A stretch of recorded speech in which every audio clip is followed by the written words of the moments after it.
The Tao of Self-Confidence, episode 595. Welcome to the Tao of Self-Confidence, where I share stories of amazing women who have discovered their inner journey to self-confidence. Visit our website at thetaoofselfconfidence.com. Your inner journey to self-confidence awaits. Well, hello friend. Welcome to the Tao of Self-Confidence, where I share stories of amazing women who have discovered their inner journey to self-confidence. I'm your host today, Sheena Yapchan, and today I have a phenomenal lady on the show today. She is a marketer, a novelist, and also a playwright, and I'm really excited to have her on and share her story with us today on self-confidence. So without further ado, I'm going to introduce you to Aisha Tritle. Aisha, how are you today? Maybe you can fill in a little bit more about yourself to our listeners. Yeah, I'm doing well. Thank you so much for having me on. So I'm originally from Scottsdale, Arizona, and now I live in Los Angeles. Currently, I do marketing for a few companies, and I write as well. So I have 2 plays and 2 books published, with several writing projects in the pipeline. I also am working on a film project that I hope to turn into a feature, as well as writing music. Awesome. Well, thanks for sharing that. And Aisha, what's your cultural background? So my mother is from a little town called Semukawa in Japan, and my dad is from a farm family in Spirit Lake, Iowa. Thanks for sharing that. And what would be your favorite self-confidence quote? It's always remember that you are braver than you believe, stronger than you seem, and smarter than you think. And it's said by Christopher Robin to Winnie the Pooh. Thanks for sharing that great quote. And it's so true, we are more capable and stronger than we realize. And once we do, we can do anything. So thanks for sharing that great quote. And in your own words, how do you define self-confidence? I would say it's when you believe that you're capable of whatever you put your mind to. Confidence in your own abilities and judgment, with the ability to tune out discouragement from others. Thanks for sharing that great definition. And Aisha, what was your life like before your discovery of self-confidence? It was pretty bad. I put a lot of weight on what others thought of me. I was too easily affected or discouraged by others, and because of that, I didn't reach my full potential. There were a lot of things that I wouldn't attempt due to discouragement from others. And I was quick to compare myself to others as well. And I think culturally, like in Japanese culture, there's a huge tendency to be really harsh on yourself. I think comparison sort of runs rife through that culture as well. And that was a trait I had. And because of the way that I was more susceptible to peer pressure. Thanks for sharing that. And I think that's something we all go through, right? Especially being harsh on ourselves. We're so great at picking out all our weaknesses and our flaws, not realizing it's actually what makes us unique and beautiful. When we see them as a positive thing versus a negative thing, it makes a huge difference. But what was that point in your life when you realized you were more than enough to go out there and especially do the things that you do today, be more confident? What was that aha moment? So this might not sound the best, but my aha moment actually came after receiving external validation through writing, but I'll explain. So I was doing acting and music, and that wasn't going so well.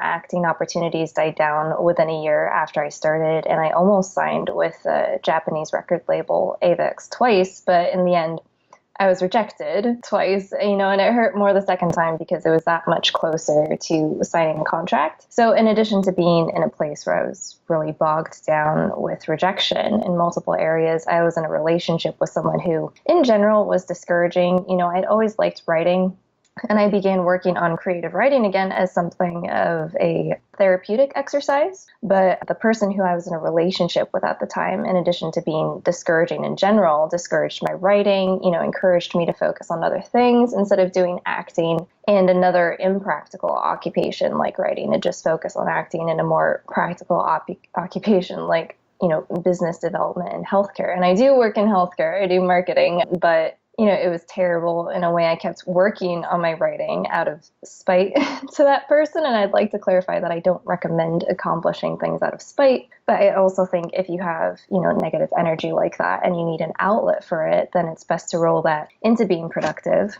So after my first play was published, I realized that it's so important to believe in yourself and not let others discourage you from working on what you really love, because you know yourself the best, and that means you know what you should be working on, and you're often more capable than you think. And if others are discouraging you, then it's often indicative of their own lack of confidence. So if I had taken that guy's advice, then I would be miserable. right now, and I would not have accomplished anything worthwhile. But in addition to that realization, there was a long journey to self-love, and I'm still on that journey, loving oneself enough to not be too harsh and to recognize and celebrate all of your victories and accomplishments, even the little ones.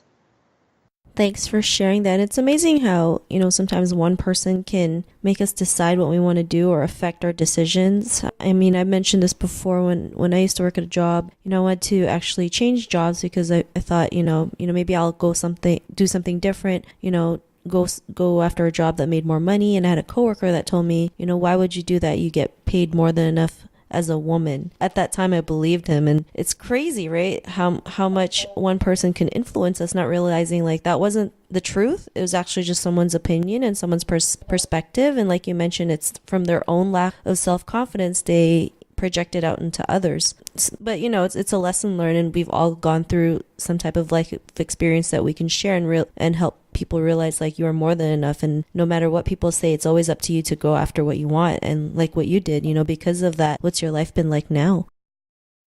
So I accomplish so much more now because I believe in myself enough to go after what I want. I'm not afraid of what other people think. I'm working on more passion projects and taking my passions more seriously. I produced my own film project, and I'm planning on recording and releasing my own music, in addition to all of the writing that I do. And I'm not susceptible to peer pressure anymore. And I just focus on what makes me happy. Thanks for sharing that. And I love how you mentioned, you do what makes you happy, not what makes other people happy, right? Especially growing up in an Asian household, we're always, programmed to make others happy and kind of sacrifice our own happiness in the process. And it should be when we make ourselves happy first, that's when we can project to help others. We have that overflow to help others become happy with themselves as well. So thanks for sharing that. And if our listeners were tuning to your episode and, they're in a similar journey to self-confidence, what would be that one tip you would give to her? So I know that having confidence in one's own abilities and judgment is easier said than done. So the first thing I will say is to acknowledge that it most likely will not be a sudden shift. It will be a journey. And even if you do doubt your own abilities and judgment, it's very often not the most talented people who succeed, but the people who weren't afraid to try. So I would say take small steps by pushing yourself a little bit out of your comfort zone. Or in my case, it was pushing myself to just write a little bit every day, and then eventually sending my plays and books out to people. I think the more you push against your fears, the more you'll realize how capable you are. And another thing is confidence comes from within yourself, but I believe it's important to surround yourself with a good support group filled with encouraging people. So I would say, make sure you have that. It makes it that much easier to push and believe in yourself.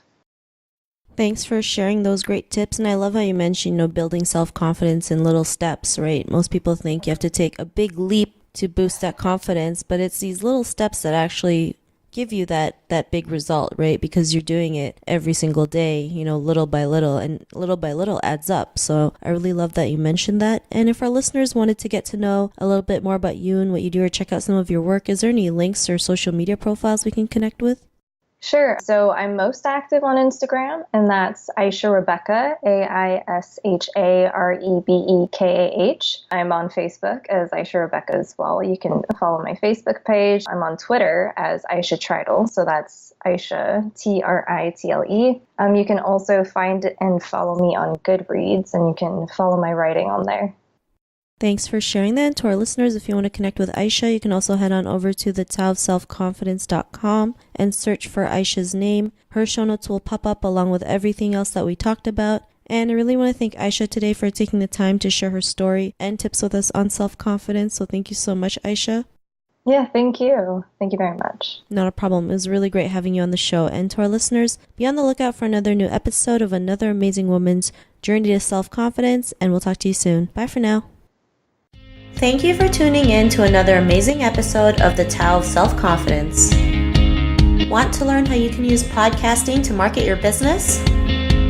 Download your free report by visiting our website at thetaoofselfconfidence.com. Your inner journey to self-confidence awaits.